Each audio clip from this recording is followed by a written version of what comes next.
Hello. December is the last month of the year to 2020. As we know, this year has been very eventful with the global crisis of COVID-19 permeating every nation. For South Asia as well, there has been a major challenge as far as the spread of coronavirus is concerned, which is continuing. And even now, there are a large number of cases in various countries, including India. Today, we'd like to discuss the trajectory of developments in South Asia in the month of December. What are the important events and how are they likely to impact stability in various countries? This, of course, we'll be doing country-wise. Firstly, India.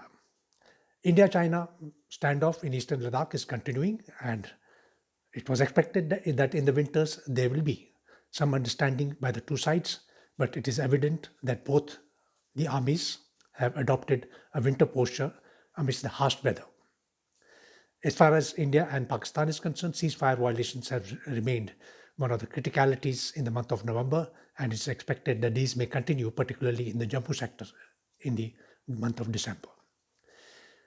The foreign policy establishment is adjusting to the new developments in the United States with the US Democrat candidate, Joe Biden, having been nominated as the president-elect and will be taking over on 20th of January.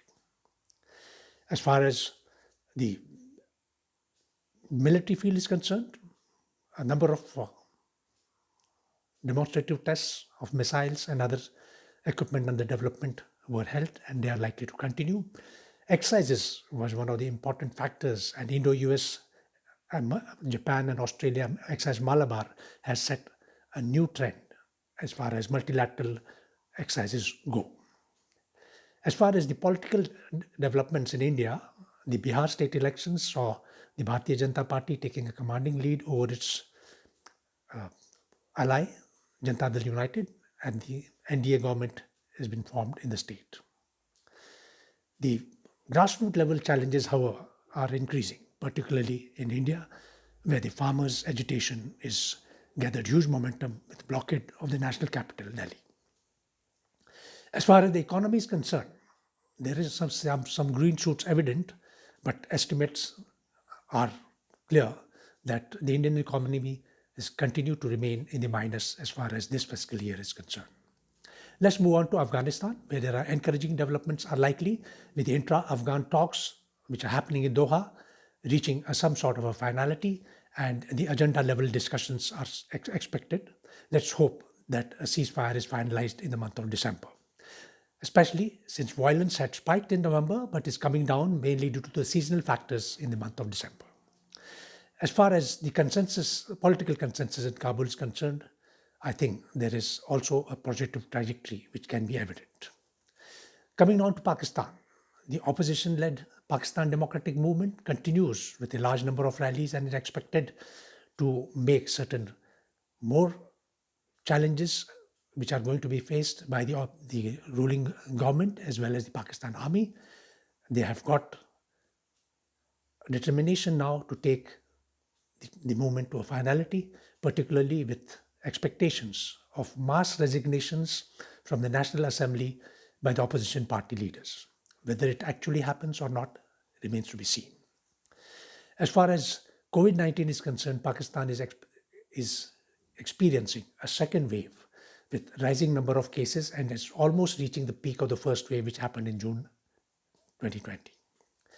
Let's move on to Nepal, where the Nepal Communist Party leadership differences continue to escalate possibly each day, and it remains to be seen whether the party remains united, as the two papers which have been submitted by the top leader co-chairs, that is Prachanda or Kamal Dahal and the Prime Minister KP Sharma Oli, are now being presented to the party secretariat.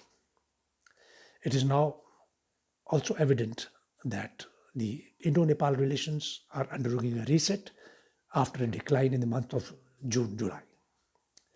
As far as Bhutan is concerned, I think management of COVID-19 is being response is one of the main issues and main factors, and as well as the success which has been achieved by the country in the month of November and is going to continue in December, I believe.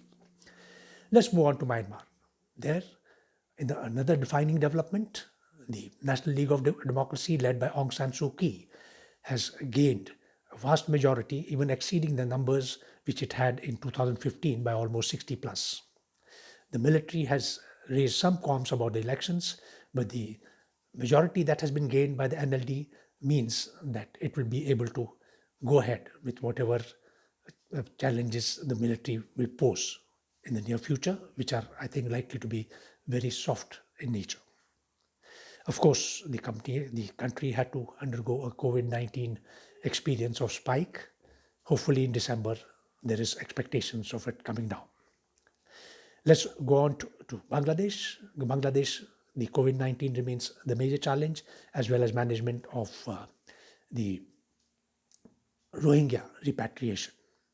With no progress happening in talks, and Myanmar refusing to accept a return of the over almost 1 million refugees who are there in squalid camps in Bangladesh, the option of moving them to Bhashan Char, an island in the Bay of Bengal, has been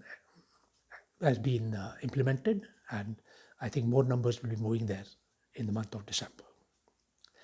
As far as Sri Lanka is concerned, Sri Lanka also experienced a second wave of COVID-19, which is likely to be under control now in the month of December, though in November the challenges were quite heavy, and it is expected now with strict controls that the levels will come down. The executive presidency is come into full form with the approval of the 20th Amendment. How this is utilized for the benefit of the polity and the economy of the country now remains to be seen. Maldives is facing primarily an economic challenge, and with heavy debt burden, and COVID-19 continues to be a restraining factor, even though the tourism has picked up, particularly the winter season being the tourist season. It is expected that this will give some fillip to the economy.